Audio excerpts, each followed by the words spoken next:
ওম শান্তি। আজি আমি আমাৰ আবেগ অনুভূতিবোৰ কেনেকৈ ৰোধ কৰিব পাৰি সেই বিষয়ে কথা পাতিম। আমি অকণমান কথাতে ভাগৰি পৰোঁ, আবেগে আমাক কি কৰে, জৰ্জৰিত কৰি তোলে, আমাৰ চকু পানী ওলায়।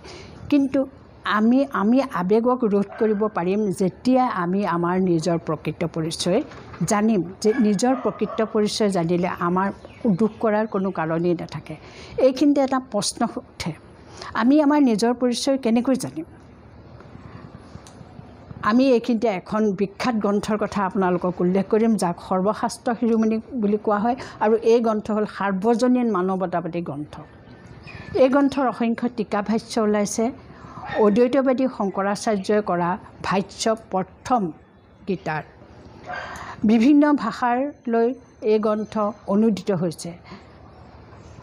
ইংৰাজী ভাষাত প্ৰথম চাৰ্লছ উইলকিনছে এই গ্ৰন্থ অনুবাদ কৰে। সেইদৰে ৱাৰেন হেষ্টিংছে গীতা গ্ৰন্থৰ কাব্যানুবাদ কৰে।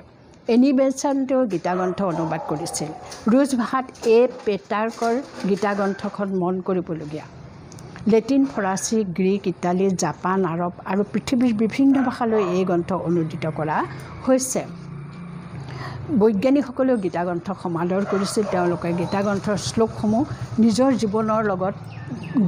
জীৱনৰ কৰ্মৰ লগত প্ৰয়োগ কৰিছিলে। আইনষ্টাইনে গীতা গ্ৰন্থখন সদায় লগত ৰাখিছিল। সুনীতা উইলিয়ামছে মহাকাশলৈ যাওঁতে লগত গীতা গ্ৰন্থ লৈ গৈছিল। কাৰণ গীতা গ্ৰন্থত মানৱ জীৱনৰ প্ৰকৃত সত্য লুকাই আছে। আমাৰ ঘৰে ঘৰে বছৰেকত একোবাৰ গীতা পাঠ কৰা হয়। মানৱ জাতিৰ মাজত বিশ্বাস আছে যে গীতা গ্ৰন্থ পাঠ কৰিলে ঘৰৰ অপায় অমংগলবিলাক নাইকিয়া হয়। তাৰোপৰি মৃত্যুসজ্জা থকা লোকক গীতা গ্ৰন্থ পাঠ কৰি শুনালে তেওঁলোকৰ মৃত্যু কল্যাণকৰ হয়, তেওঁলোকৰ আত্মাই সদ্গতি লাভ কৰে।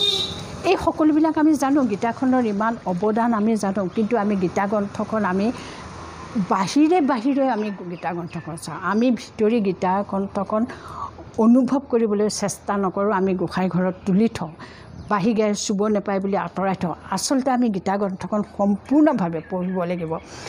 আমি তাক হৃদয়ঙ্গম কৰিব জানিব লাগিব। কাৰণ গীতা গ্ৰন্থতে আমাৰ জীৱনৰ প্ৰকৃত সত্যটো লুকাই আছে। আজি আমি নিজক নজনাৰ কাৰণে আমি দুখত ভাগি পৰিছোঁ, আমি বেয়া কাম কৰিছোঁ। আমি সকলোৱে ভাবি লৈছোঁ যে তেজ মাংসৰে গঠিত এই শৰীৰটোলৈ আমি গৰ্বিত হৈ পৰিছোঁ। আমি ক'ব নোৱাৰা হৈ পৰিছোঁ। লোভ, মোহ, অহংকাৰ, ক্ৰোধ, কাম, ক্ৰোধে আমাক ডুবাই ৰাখিছে। কিন্তু যদিহে আমি আমাৰ নিজৰ পৰিচয় জানো, তেতিয়া এইবিলাক আমি জীৱনৰ পৰাই তৎক্ষণাত এৰি দিব পাৰিম।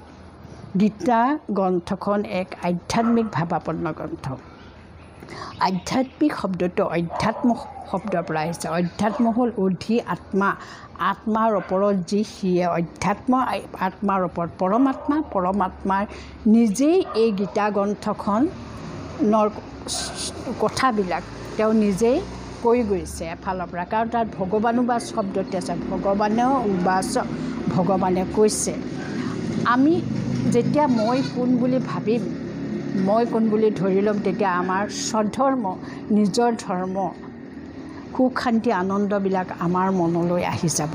আমি এতিয়া লোভ, মোহ, কাম, ক্ৰোধ, অহংকাৰ আদি ডুবি আছোঁ। এইবিলাক হ'ল অসুৰৰ ধৰ্ম, অৰ্থাৎ পৰধৰ্ম।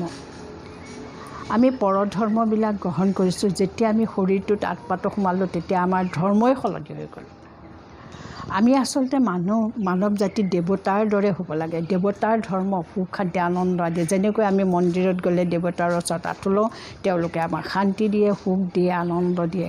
কিন্তু অসুৰৰ ধৰ্মবিলাক গ্ৰহণ কৰি আমি অসুৰ হৈ পৰিছোঁ। আমি মোহান্ধ হৈছোঁ। মোহান্ধ হৈ আমি আত্মা ভাই হৈ নাথাকি আমি ইজনে সিজনৰ লগত, ইখন দেশে সিখন দেশৰ লগত আমি কি কৰিছোঁ, শত্ৰু কৰিছোঁ। আৰু আমি অসংখ্য জুপুৰি ঘৰ বনাই লৈছোঁ। দেশৰ বিভাজন হৈ গৈছে, জিলাৰ বিভাজন হৈছে, মানুহৰ মনবিলাক সংকীৰ্ণ হৈছে। কিন্তু প্ৰকৃত কথা হৈছে আত্মাহে শৰীৰৰ মূল বস্তু। আমি দেহটোৰ মৃত্যুৰ বাবে দুখ কৰি লাভ নাই। কিন্তু এইটো কথা ঠিক যে আত্মাৰ বিনাশ নাই। আমাৰ পাঠ্যপুথিবিলাকত সকলো বিষয়ৰ পাঠ্যক্ৰম আছে, কিন্তু আত্মাৰ বিষয়ে সন্নিৱিষ্ট হোৱা কোনো পাঠ্যক্ৰম আমি পোৱা নাই। সৰ্বশ্ৰেষ্ঠ জ্ঞান আত্মিক জ্ঞান, সেই আত্মিক জ্ঞান পাঠ্যক্ৰমত অন্তৰ্ভুক্ত হ'ব লাগে বুলি আমি ভাবোঁ। যদি আত্মিক জ্ঞানৰ বিষয়ে থাকিলেহেঁতেন আজি পৃথিৱীখনত ইমান অত্যাচাৰ, অনাচাৰ, দুৰ্নীতি, লোভ, মোহ, কাম, কুশল বশৱৰ্তী হৈ মানুহে ইমান বেয়া কাম নকৰিলেহেঁতেন। আত্মিক জ্ঞানে ইন্দ্ৰিয়ক নিয়ন্ত্ৰণ কৰিব পাৰে, কাৰণ আত্মা সকলোতকৈ ওপৰত। আত্মাৰ পিছতে মন, মনৰ পিছতে বুদ্ধি, আৰু বুদ্ধিয়ে কি কৰে, জ্ঞানেন্দ্ৰিয় কৰ্মেন্দ্ৰিয়বিলাকক কণ্ট্ৰল কৰিব পাৰে, যদিহে বুদ্ধিয়ে মনৰ কথা শুনে আৰু মনে আত্মাৰ কথা শুনে। সেইকাৰণে আমি ক'ব খোজোঁ যে আমাৰ দেহৰ পৰিৱৰ্তনে হোৱাৰ লগে লগে যেতিয়া আমি শৰীৰটোত সোমাইছোঁ, শৰীৰৰ পৰিৱৰ্তন যিমানে হৈ গৈছে সিমানে আমি আত্মিক জ্ঞানটো হেৰুৱাই পেলাইছোঁ, সুখ শান্তি আনন্দবিলাক হেৰুৱাই পেলাইছোঁ। আমি এই কথা নাভাবোঁ, নিশ্চিন্ত চিন্তাও নকৰোঁ, কাকো নুসুধোঁ। যিদিনা আমি শ্ৰীমদ ভগৱত গীতা গ্ৰন্থত কোৱাৰ দৰে আত্মিক জ্ঞান শিকি বা জানি আমি নিজক জানিব পাৰিম, সেইদিনে আমাৰ জীৱনৰ দুখ কষ্ট ক্লেশ আদি নাইকিয়া হ'ব। কাৰণ আত্মা এক অপূৰ্ব বস্তু, আত্মা এটুকুৰা হীৰা, আত্মা এক পবিত্ৰ, শান্ত, সুখী, আনন্দিত অৰিজিনেল। তাৰমানে মূলৰ পৰা আত্মা অতি পবিত্ৰ। সেই আত্মাত এই অপবিত্ৰবিলাক লগ লাগি আমাৰ দুখ ক্লেশবোৰ হৈছে। যেতিয়া আমি জানিম, তেতিয়া আমি কাৰোবাই আমাক গালি দিলেও আমি ভাবিম তেওঁ বেলেগ আত্মা, কোনোবাই আমাক অপকাৰ কৰিলেও তেওঁ বেলেগ আত্মা। এইবিলাক পাপ কৰ্মবিলাক তেওঁলোকে নিজে নিজৰ কাৰণে জমা কৰি যাব, যদিহে আনক দুখ দিয়ে, অশান্তি দিয়ে, কষ্ট দিয়ে। সেইকাৰণে মই আপোনালোকক ক'ব খোজোঁ, আপোনালোক সকলোৱে সৰ্বশাস্ত্ৰ শিৰোমণি শ্ৰীমদ ভগৱত গীতা গ্ৰন্থখন আকৌ এবাৰ, যদিও কেইবাবাৰো পঢ়িছে, আকৌ এবাৰ চকু ফুৰাই চাবচোন, হৃদয়ঙ্গম কৰি চাব। তাৰ ভিতৰত আপোনালোকে কি দেখা পাব, যি দেখিব তাৰপিছত আপোনালোকে জানিব যে আমি ইমান দিন ক'ত আছিলোঁ, কি চাইছিলোঁ। মই আপোনালোকক অনুৰোধ কৰিছোঁ গীতা গ্ৰন্থখন আপোন কৰি ল'বলৈ, আৰু আপোনালোকক মই ক'ব খোজোঁ যে আমি সকলোৱে মই এটা আত্মা, এই ভাৱটো মনলৈ আনি থাকিব লাগে।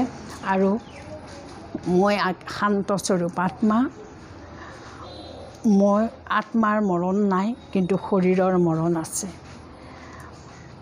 মই পৰমাত্মাৰ সৰ্বশ্ৰেষ্ঠ সন্তান হয়।